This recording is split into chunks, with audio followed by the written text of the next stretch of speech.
हम्म तो मैं फिर से हाजिर हूँ आप लोगों का दिमाग चाटने के लिए। पढ़ाई बहुत बोर चीज होती है इसलिए कोई करना नहीं चाहता इसे। ध्यान दो जरा, अभी तक जो मैंने आप लोगों को वेक्टर्स में बताया, बेसिकली अभी वेक्टर की फंडामेंटल चीजें आप लोगों को बता दी, ठीक है।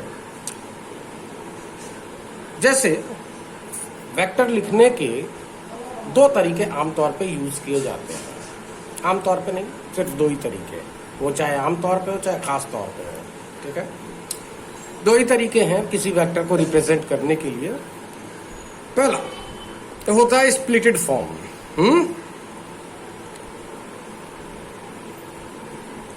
और दूसरा होता है unified, FIED, unified form. Splitted form जिसके अंदर मैग्नीट्यूड अलग और डायरेक्शन अलग बताई जाती है। जैसे a force of 3 Newton acting along north direction, right. तो इस वेक्टर को रिप्रेजेंट करने के लिए आप एक स्केल वगैरह मानोगे। मान लीजिए 1 न्यूटन आपने 1 सेंटीमीटर के इक्वल ले लिया, तो 3 न्यूटन के लिए आपको 3 सेंटीमीटर की लाइन की जरूरत पड़ेगी। तो 3 सेंटीमीटर की जो लाइन आप ड्रॉ करोगे नॉर्थ डायरेक्शन में, 1 2 3, राइट ना। जो 3 सेंटीमीटर की जो लाइन आप ड्रॉ करोगे उससे ये वेक्टर रिप्रेजेंट हो रहा है। समझ में आ गई बात। इसके अंदर ध्यान देने की बात यह है कि मैग्नीट्यूड अलग है और डायरेक्शन अलग दी हुई है, इसलिए स्प्लिटेड यानी कि टूटा हुआ फॉर्म है। स्प्लिटेड एसी का नाम सुने हो ना, जिसके 2 टुकड़े कर देते हो, है बिल्कुल ऐसे ये भी है। इसका मैग्नीट्यूड अलग है और डायरेक्शन अलग दे रखा है। दूसरा होता है यूनिफाइड फॉर्म। यूनिफाइड फॉर्म में मैं इसी वेक्टर एफ को IJK की फॉर्म में लिख दूं। मान लीजिए 2i + 3j - 5k। मान लीजिए एक पोजीशन वेक्टर है, मतलब ओरिजिन से मैंने ड्रॉ कर रखा है इसे, ऐसे समझो आप, x, y एंड z। ये मान लीजिए ये है वेक्टर f, है ओरिजिन से डॉट। तो इस तरह से अगर मैं इस वेक्टर को लिखता हूं IJK की टर्म में, तो इसके ये यूनिफाइड फॉर्म है। इसके अंदर मैग्नीट्यूड अलग, मैग्नीट्यूड और डायरेक्शन एक साथ ही क्या है, यूनिफाइड है, एक साथ ही लिखी हुई है, ठीक है। तो इससे बहुत ज्यादा फर्क नहीं पड़ता है कि ऐसे कर रहे हो ऐसे कर रहे हो, हाँ, लेकिन दोनों का जो ट्रीटमेंट है वो अलग अलग होता है, ठीक है। जैसे अभी मैं जरा इसको बताऊं। अगर आप कहो कि सर नहीं मुझे तो इसका मैग्नीट्यूड बता दो, तो मैग्नीट्यूड बताने के लिए मैंने बताया था आपको, किसी भी वेक्टर का मैग्नीट्यूड निकालने के लिए I, J और K के कोफिशिएंट के स्क्वायर को सम कर लो और उसका अंडर रूट निकाल लो। तो 2 स्क्वायर + 3 स्क्वायर + -5 स्क्वायर, तो 5 × 5 = 25 और 3 25 और 9 34, 34 और 4 कितना हुआ 38। तो अंडर रूट 38 न्यूटन का इसका क्या है, मैग्नीट्यूड है। अब आप कहोगे सर डायरेक्शन बता दो, तो ऐसे केस में डायरेक्शन निकालने के 3 तरीके हमारे पास मौजूद हैं, जिसको हम डायरेक्शन कोसाइन बोलते हैं। आप x एक्सिस से एंगल अल्फा बता सकते हो, y एक्सिस से एंगल बीटा बता सकते हो, z एक्सिस से एंगल गामा बता सकते हो, जिसमें से cos अल्फा = होगा किसके, I का coefficient that is 2 upon magnitude of this that is under root 38।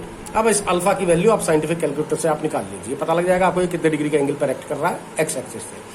इसी तरह से बीटा की अगर वैल्यू निकालना है तो जे का कोफिशिएंट, मतलब अगर आप वाई एक्सिस से एंगल निकालना चाह रहे हो तो जे का कोफिशिएंट 3 अपॉन अंडर रूट 38, और अगर आप जेड एक्सिस से एंगल निकालना चाह रहे हो तो कॉस गामा = आई का कोफिशिएंट -5 अपॉन कितना under root 38 that is magnitude of this, जो आपको बता दिया पहले मैंने, ठीक है।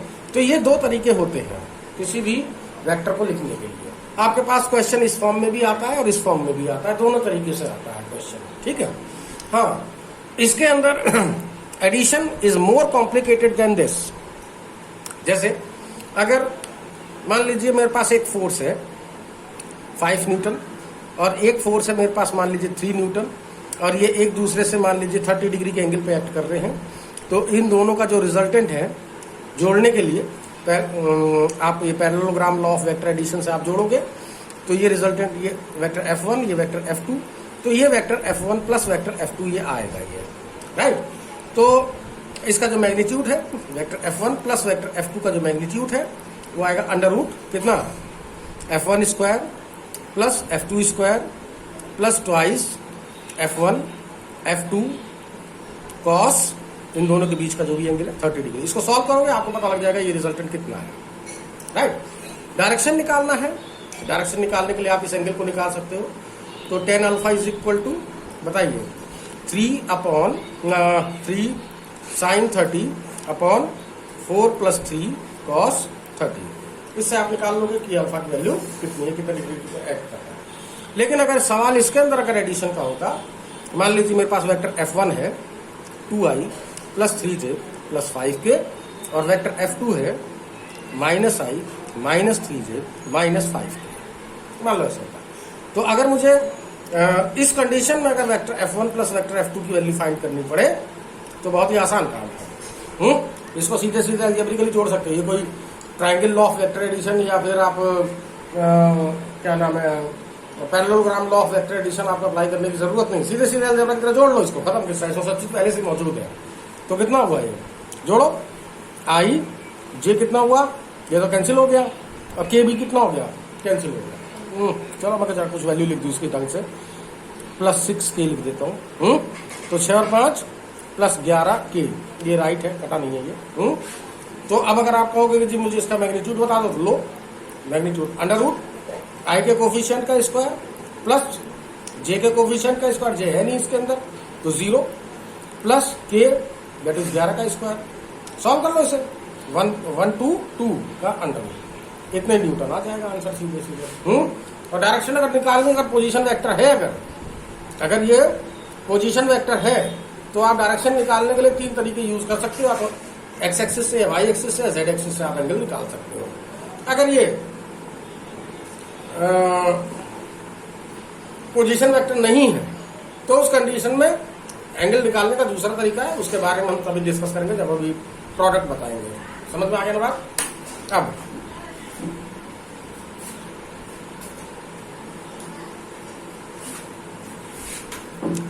ध्यान दो जरा,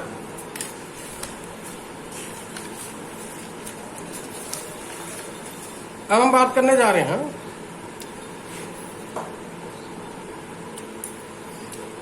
product of two vectors, product of two vectors, right.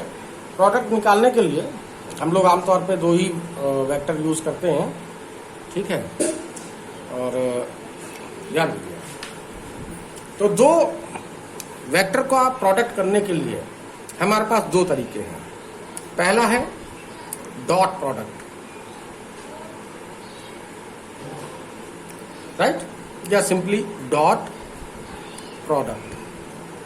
दूसरा है क्रॉस प्रोडक्ट, क्रॉस प्रोडक्ट या क्रॉस प्रोडक्ट, राइट। या इसका तीसरा नाम है scalar product,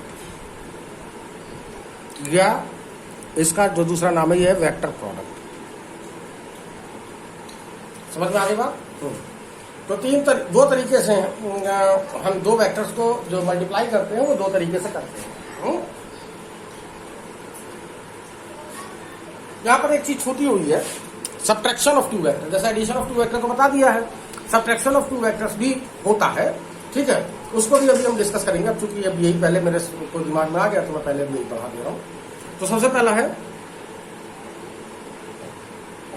dot product, right. अगर 2 वेक्टर का डॉट प्रोडक्ट अगर आपको निकालना हो, मान लीजिए ये वेक्टर ए है और ये वेक्टर बी है, राइट। दोनों थीटा डिग्री के एंगल पे एक्ट कर रहे हैं।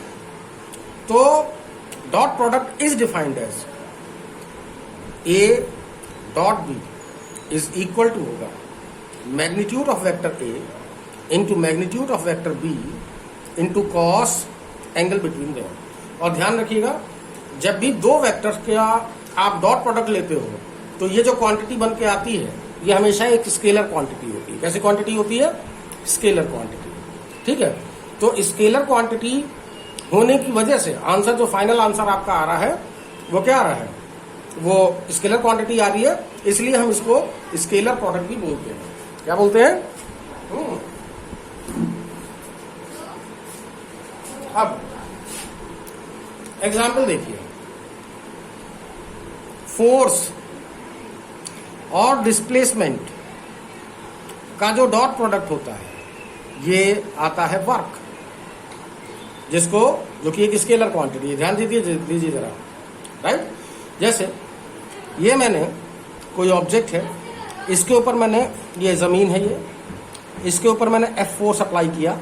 ऐसे समझिए जैसे किसी ईंट में या किसी पत्थर में आप रस्सी बांध के या धागा बांध के इस तरह से ऊपर की तरफ खींच रहे हो, तो जो इसका डिस्प्लेसमेंट है वो ऐसे हो रहा है। वो तो सड़क पे चलेगा ना। तो ये हो गया इसका डिस्प्लेसमेंट वेक्टर डी। दोनों के बीच का एंगल कितना है? थीटा।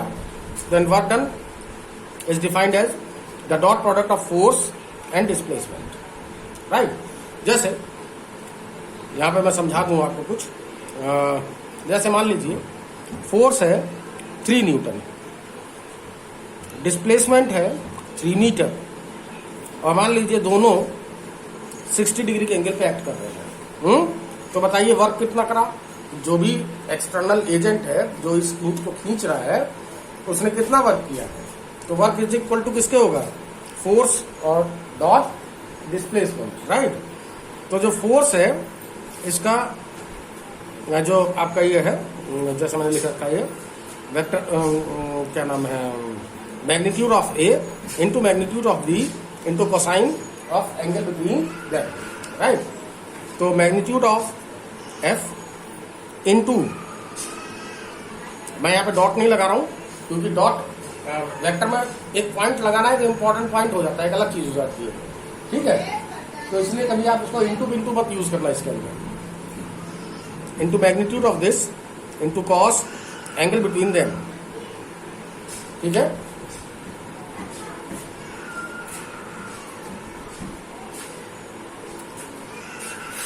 तो कितना आएगा ये? 3। देखिए इस फोर्स का मैग्नीट्यूड कितना है? 3 इंटू 3 इंटू कॉस 60। कॉस 60 की वैल्यू 1/2। 3 3 से 9, 4.5 जूल। इतना बार इस एक्सटर्नल एजेंट ने किया है। समझ में आ गई बात? अब इसकी हम कुछ प्रॉपर्टीज डिस्कस कर लें, फिर हम इस पर दोबारा से आएंगे। प्रॉपर्टी नंबर 1, ध्यान दीजिए जरा सभी लोग। Properties of dot product. Properties of dot product. पहला, नंबर 1, अगर किसी वेक्टर का उसी वेक्टर के साथ अगर मैं डॉट प्रोडक्ट लूं तो इसका आंसर क्या आएगा? ये वेक्टर ए है और इसी वेक्टर ए के साथ मैं डॉट प्रोडक्ट ले रहा हूं, तो डेफिनेशन क्या है बताए? Magnitude of A into magnitude of A into cos angle between them. अब उस वेक्टर का उसी वेक्टर के साथ एंगल कितना है? 0 डिग्री। आपको याद होगा कि मैंने किसी वेक्टर के लिखने के लिए 2 तरीके बताए थे आपको। पहला तरीका ये मॉड साइन यूज करके, और दूसरा सिंपली आप ए भी लिख सकते हो अगर वो सिंगल अल्फाबेट में है तो। ए इंटू कॉस 0 की वैल्यू 1, दैट इज कितना आया ये? a²। बात समझ में आ गई? Number 2, if 2 vectors are mutually perpendicular, अगर 2 वेक्टर म्यूचुअली परपेंडिकुलर हैं, जैसे कि मान लीजिए वेक्टर ए है और ये वेक्टर बी है, कोई से भी वेक्टर हो, तो दोनों के बीच का एंगल कितना है? 90। तो ए, इनका डॉट प्रोडक्ट कितना आएगा? Magnitude of A into magnitude of B into cos angle between them, right. Cos 90 की वैल्यू 0 होती है, तो पूरा आंसर कितना आ गया? ये 0। तो ये कंडीशन है। कभी कभी एग्जामिनर कहता है आपसे कि प्रूव करो कि ये जो दोनों वेक्टर्स हैं वो कैसे हैं? कैसे हैं वो दोनों म्यूचुअली परपेंडिकुलर हैं। तो आप फट से उसका डॉट प्रोडक्ट निकालो, अगर वो 0 आ गया तो इसका मतलब वाकई में वो परपेंडिकुलर है, राइट ना। नंबर 3, आई डॉट आई, ये वो है यूनिट वेक्टर्स हैं ये, आई एक्स एक्सिस के लॉन्ग, जे वाई एक्सिस के लॉन्ग और के, ठीक है। तो I dot I, J dot J, के डॉट के, ठीक है। तो इनके जरा आंसर हम देखेंगे क्या क्या आ रहे हैं। आई यानी that is magnitude of i into magnitude of i into cos, ये है आपके पास, मैं यहाँ पे बना दे रहा हूँ आप लोगों के लिए। ये एक्स एक्सिस, ये वाई एक्सिस और ये जेड एक्सिस ऐसे है परपेंडिकुलरली ऊपर की तरफ। मैं इसको थोड़ा तिरछा करके जेड ऐसे बना दे रहा हूँ। इसके अलॉन्ग जो पोजीशन वेक्टर है वो है यूनिट वेक्टर, वो है आई कैप, वाई एक्सिस के अलॉन्ग जे कैप, जेड एक्सिस के अलॉन्ग के कैप। समझ में आ गया बात ना। तो आई का आई के साथ ही डॉट प्रोडक्ट ले रहा हूं, तो दोनों आई और आई के बीच का एंगल कितना आया, 0, राइट। तो ये हो गया कॉस 0। आई चूंकि एक यूनिट वेक्टर है, यूनिट वेक्टर वो वेक्टर है जिसकी वैल्यू 1 हो, कितनी हो, 1। तो आई डॉट आई, तो इसका मैग्नीट्यूड कितना है, 1, इसका कितना है 1, और कॉस 0 की वैल्यू कितनी है 1, तो इसका मतलब आंसर कितना आ गया 1। इसी तरह से जे डॉट जे, के डॉट के भी बनाया गया, राइट। आई डॉट जे या जे डॉट के या k dot i is equal to कितना आएगा, magnitude of i into magnitude of j into cos angle between them, cos angle i और जे के बीच का एंगल कितना है 90। भाई एक्स वाई और जेड तीनों के तीनों एक्सिस कैसे हैं, म्यूचुअली परपेंडिकुलर है, तो इसका आंसर कितना आएगा, ये एक दूसरे से 90 डिग्री के एंगल पे है। तो cos 90 इसकी वैल्यू 1, इसकी वैल्यू 1, इसकी वैल्यू 0, तो टोटल कितना आंसर आ गया 0। तो इसका मतलब जे डॉट के भी 0 आएगा, के डॉट आई भी 0 आएगा। प्रॉपर्टी नंबर 4, किसी भी वेक्टर का अगर आप ए डॉट बी निकाल रहे हो तो यही आंसर बी डॉट ए के इक्वल भी आएगा, मतलब ये कम्यूटेटिविटी को सेटिस्फाई करता है, right. It follow commutative law, commutative law, right. Commutative मतलब जैसे 2 + 3 इज इक्वल टू 3 + 2 के होता है ना, तो इसे कम्यूटेटिविटी बोलते हैं। इसको क्या बोलते हैं, कम्यूटेटिविटी।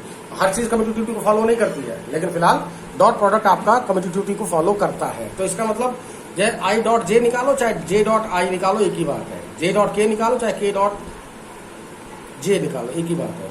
के डॉट आई निकालो चाहे आई डॉट के निकालो, सब एक ही मतलब है, सबका आंसर यही 0 ही आएगा। समझ में आ गई बात। नंबर 5, ये इट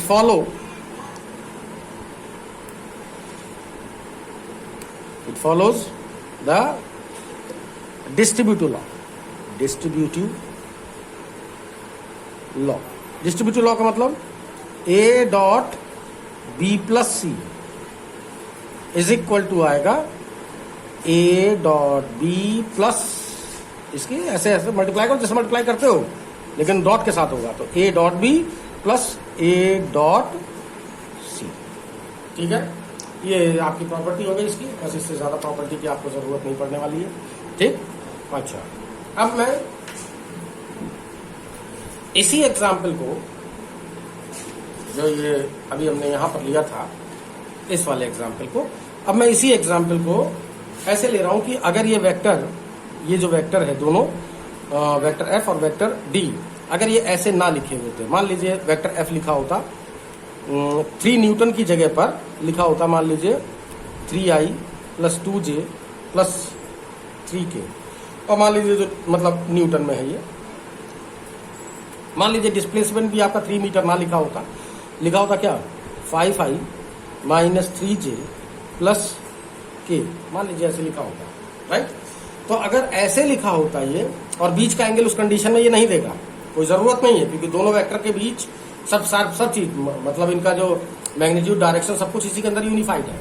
ऐसे कंडीशन में अगर आपको ए डॉट बी निकालना पड़ता, यहाँ ध्यान देना 2 तरीके से है, पहले मैंने मैग्नीट्यूड और डायरेक्शन अलग अलग बता रखी थी, स्प्लिटेड फॉर्म में था, अब कैसा है ये यूनिफाइड फॉर्म में है।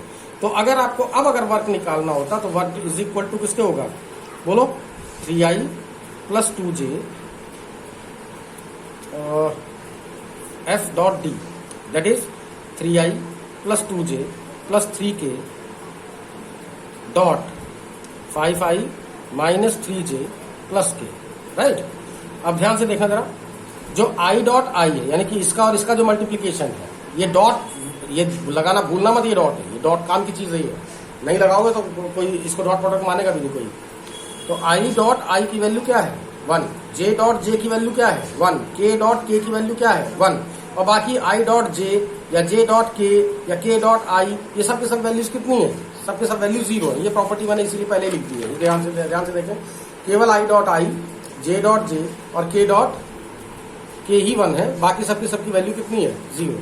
तो आपको इसको इस तरह से मल्टीप्लाई करना, बस केवल आई डॉट आई का आई के साथ, जे का जे के साथ, के का के साथ, यानी इसका मल्टीप्लाई इसमें करेंगे हम। तो 3 5 सा 15 आई डॉट आई, जे का जे के साथ करो प्लस 2 3 सा -6 जे डॉट जे, और फिर के का के साथ करो 3 1 सा 3 के डॉट के, राइट।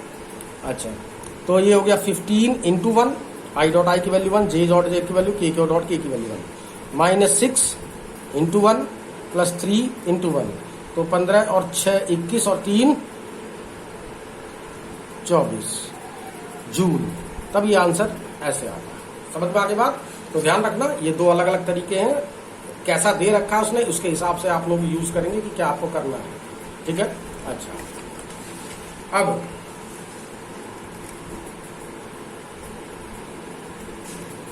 ध्यान दीजिए जरा,